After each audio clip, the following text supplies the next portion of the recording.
दोस्तों कैसे हैं आप सब? उम्मीद है ठीक होंगे। लेकिन आगे जो मैं इस वीडियो में आपको बताने जा रहा हूँ वो ठीक शायद आपके लिए ना हो। एक सवाल का जवाब दीजिए, आप अकेले किसी सुनसान जंगल में कितने दिन गुजार सकते हैं? एक दिन, एक महीने या एक साल या फिर एक हफ्ते भी नहीं। आज के इस वीडियो में हम आपको एक ऐसे ही व्यक्ति के बारे में बताने जा रहे हैं जिसने अपनी जिंदगी के 27 साल अकेले एक जंगल में गुजार दिए। वो जंगल में कैसे पहुंचे, उनका सफर और फिर 27 साल तक जीना, इनकी कहानी सुनकर आपकी रूह कांप जाएगी। तो बिना किसी देरी के इस मानव से आपको मिलना चाहिए। तो दोस्तों इस वीडियो को अंत तक जरूर देखिए क्योंकि आगे बहुत रोमांचक बातें बताऊंगा इस आदमी के बारे में। और इस वीडियो के नीचे जो लाल कलर का सब्सक्राइब बटन दिख रहा है उसे प्रेस करके हमारे चैनल को सब्सक्राइब कर लीजिए और साथ ही साथ नोटिफिकेशन बेल को ऑन कर लीजिए ताकि इस तरह के और भी अनूठे वीडियोस आप तक पहुंचे सबसे पहले। ये हैं क्रिस्टोफर नाइट। अमेरिका के मुख्य राज्य में अपने परिवार के साथ रहते थे।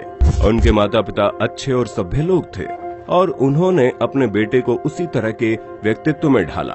क्रिस्टोफर जब बड़े हुए तो उन्हें नौकरी मिल गई और उन्हें बोस्टन में जाकर रहना पड़ा।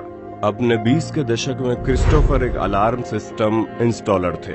1968 में एक साधारण दिन काम के बाद उन्होंने अपने खाते से पैसे निकाले और अपनी कार में कहीं चले गए बिना किसी को ये बताया कि वो कहां और क्यों जा रहे हैं। वो अपनी गाड़ी को चलाने में इतना लीन थे कि वो अपने काम के औजार वापस करना भी भूल गया था।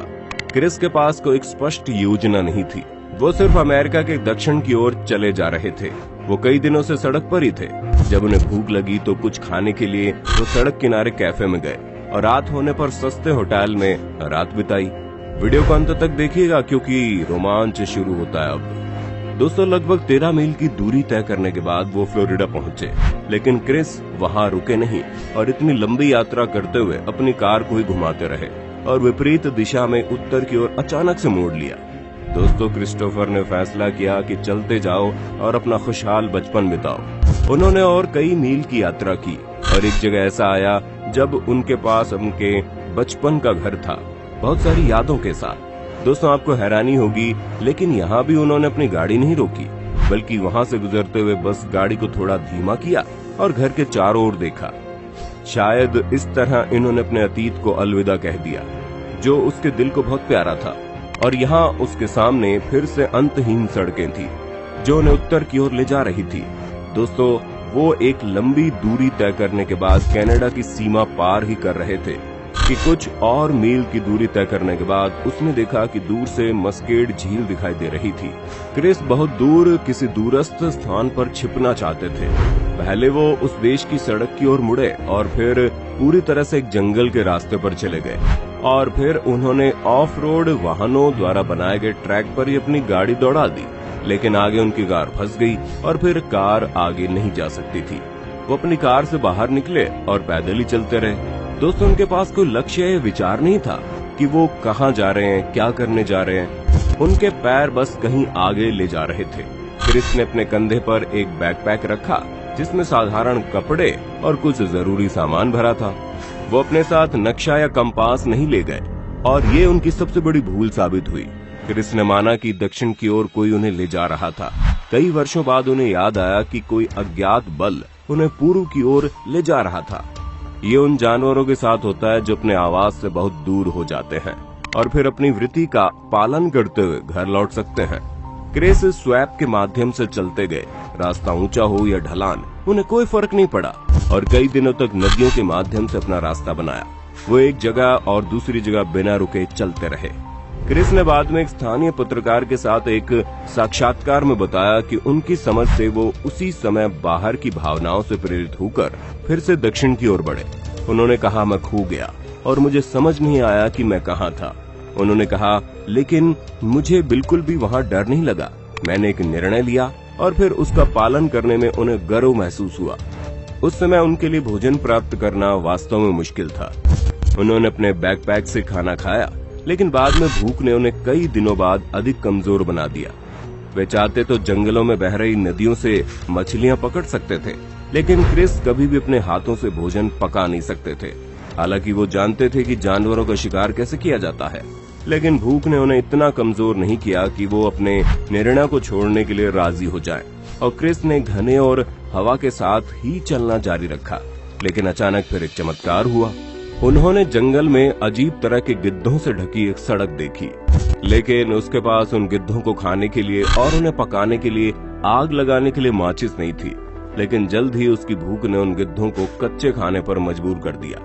दोस्तों, अपनी भूख मिटाने के बाद वो आगे बढ़े और कुछ देर आगे चलने के बाद क्रिस को एक छोटा सा गांव मिल गया।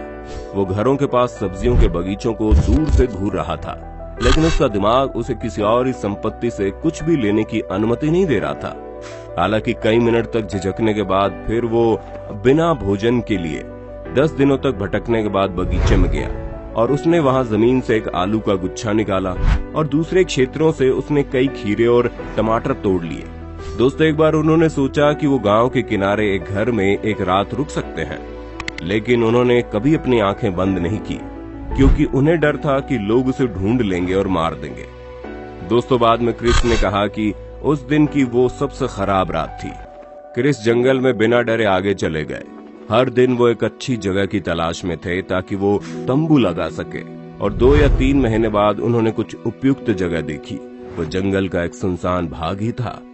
उन्होंने सोचा कि वहाँ एक भी जीवित प्राणी नहीं होगा। क्रिस ने पत्तों, पेड़ों और विशाल चट्टानों के पीछे अपना तंबू खड़ा किया और उन्होंने सोच लिया कि अब यहाँ वो अपने जीवन के 27 साल बिताएंगे। लेकिन उन्होंने कभी नहीं सोचा कि अपना भोजन कैसे प्राप्त करेंगे। इसलिए उन्होंने बीच बीच में जंगल से बाहर निकलना शुरू कर दिया और घरों और कुछ जगहों से चोरी करना शुरू कर दिया। इस तरह की हिम्मत वाले कामों के लिए उन्होंने पहले पूरी तैयारी की। वो कुछ दिनों के लिए 1 या 2 घर पर नजर रखते थे, जब उस घर के मालिक आमतौर पर बाहर होते थे, और तब उस पल का फायदा उन्हें मिल जाता था। दोस्तों, क्रिस कभी उन घरों में नहीं जाते थे जहां लोग रहते थे। केवल गर्मियों के समय में वो केवल समर हाउसेस को अपना शिकार बनाते थे, जहां लोग कभी कभार शहर से आते थे। एक बार की बात है, वो रात में शिकार करने गए थे। उन्होंने अपने रेडियो के लिए बैटरी और खाने के लिए भोजन और खाना पकाने के लिए सिलेंडर लिया। लेकिन क्रिस ने कभी खाना पकाने के लिए जंगल में आग नहीं लगाई, लेकिन वो अपनी भूख मिटाने के लिए कच्चे मांस खाने लगे। उन पर डर इतना हावी था कि कोई उन्हें ढूंढ ना ले, इसलिए दोस्तों, दूसरे लोगों के घरों में जाने के लिए वो उन औजारों का इस्तेमाल करते थे जो उन्होंने अपने कार्यालय से लिए थे। कई सालों बाद पुलिस से चोरी की शिकायत करने पर उन्होंने कहा कि चोर बड़ी सटीकता और विनम्रता के साथ चोरी कर रहा है, और कई साल बाद क्रिस को 4 अप्रैल 2013 को आखिरकार पकड़ लिया गया। उसे टेरी ह्यूज नाम के एक स्थानीय वन गार्ड ने पकड़ लिया था। क्रिस पर 1000 चोरी का आरोप लगाया गया, लेकिन सजा इतनी गंभीर नहीं थी, इसलिए अदालत ने उसे 7 महीने की कैद और $1500 का जुर्माना लगा दिया। कई पत्रकारों ने क्रिस से संपर्क किया। वे वास्तव में जंगल में उनके जीवन जीने के तरीके जानना चाहते थे, लेकिन वो केवल एक आंतरिक साक्षात्कार देने के लिए सहमत हुए। वो अभी भी एक लड़के की उम्र के ही थे। उन्होंने अपने सभ्यता को छोड़ दिया और खुद को अकेलेपन के वर्षों के लिए छोड़ दिया। यहाँ तक कि क्रिस ने कभी किसी प्रश्न का उत्तर नहीं दिया। उन्होंने केवल ये स्वीकार किया कि वो लगातार इसके बारे में सोचते थे, लेकिन कोई जवाब नहीं मिला। उन्होंने कहा कि अकेलेपन की स्थिति ने मेरी सभी भावनाओं को तेज कर दिया, लेकिन जब वो तेज हो गए तो अपने व्यक्तित्व को देखना उन्होंने बंद कर दिया और अर्थ खो दिया। दोस्तों, उन्होंने कहा कि मेरे साथ एक भी आत्मा नहीं थी, मैं खो गया था। कोई इच्छा नहीं, कोई विचार नहीं, एक नाम भी नहीं जो उस समय मेरे दिमाग में चल रहा हो। मैंने इतने साल कैसे काटे, मुझे ये भी समझ नहीं आ रहा। दोस्तों, क्रिस के बारे में आप क्या सोचते हैं? हमें कमेंट करके जरूर बताइए। और यदि आपको ये वीडियो रोमांचक लगी हो तो इसे लाइक कर अपने परिवार और दोस्तों के साथ शेयर करना ना भूलें, ताकि वे भी इस अनूठे व्यक्ति क्रिस की जिंदगी से रूबरू हो पाएं। धन्यवाद।